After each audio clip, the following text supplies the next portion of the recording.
Mga kagimat, may share po ako mga kagimat, halamang gamot. Ito po yung mga kagimat to, para siyang lubi-lubi. Yan, marami mga kagimat to. Nilalaga lang po ito mga kagimat. Gamot po ito sa ano, sa bato. Kung mga UTI wala mga kagimat nga ginatawag.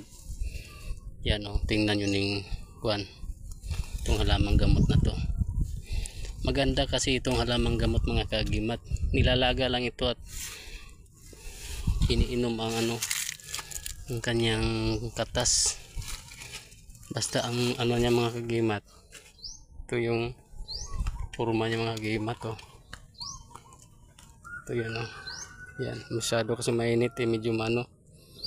Yan, lubi-lubi ni kung tawagin sa Mindanao mga kagimat eh.